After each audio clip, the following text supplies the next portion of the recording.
হত্যাযজ্ঞের মামলায় শেখ হাসিনা ও কামালের মৃত্যুদণ্ড দিয়েছেন ট্রাইব্যুনাল। এই মুহূর্তে হাইকোর্টে আছেন সহকর্মী আফজাল হোসেন, শফিকুজ্জামান রুবেল এবং আতাউর কাউসার। সরাসরি যাচ্ছে সেখানে। কাউসার,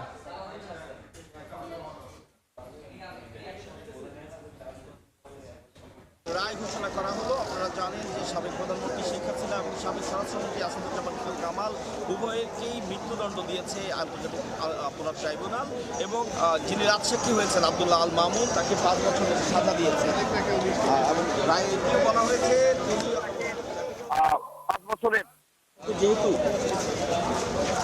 এমনকি বলে আসলে এসে রায় ঘোষণা করা হয়েছে এবং পরবর্তীতে যখন এই রায় ঘোষণার পরে যারা ভেতরে ছিলেন তারা ভেতর থেকে বের হয়ে এসেছেন। এর মধ্যে ইনকিলাব মঞ্চের কর্মীরা ছিলেন, তারা এসে বলেছেন যে পুরো রায় তারা অনেকটাই সন্তুষ্ট। অনেকটাই সন্তুষ্টের যে বাকি অংশ সেটি হচ্ছে রাজসাক্ষী আব্দুল্লাহ আল মামুনকে যে 5 বছরের সাজা দিয়েছে এটি আসলে তারা মানতে পারছে না। তারা মনে করছেন তাকে খুশি আছি, কিন্তু যে আইজিপি যে 5 বছরের কারাদণ্ড দেওয়া হয়েছে এতে আমরা কেউ খুশি না।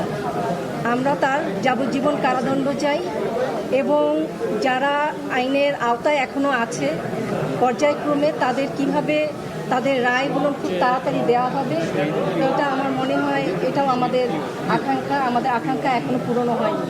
যে 2 জন হয়েছে সেই বলে আমরা খুশি তা আমরা তাদের রায়টাও খুব দ্রুত জানতে চাই এবং শেখ হাসিনার মতো আশা করতে চাই যে তার বাবার মৃত্যুর ফাঁসি যদি এতকাল পরে সে করতে পারে তাহলে আমরাও দেশে নিয়ে এসে তাদের সকলকে আমরা এই ফাঁসির রায় আমরা দেখতে পাবো। আমি শহীদ সাংবাদিক তাহির জামান প্রিয়র মা।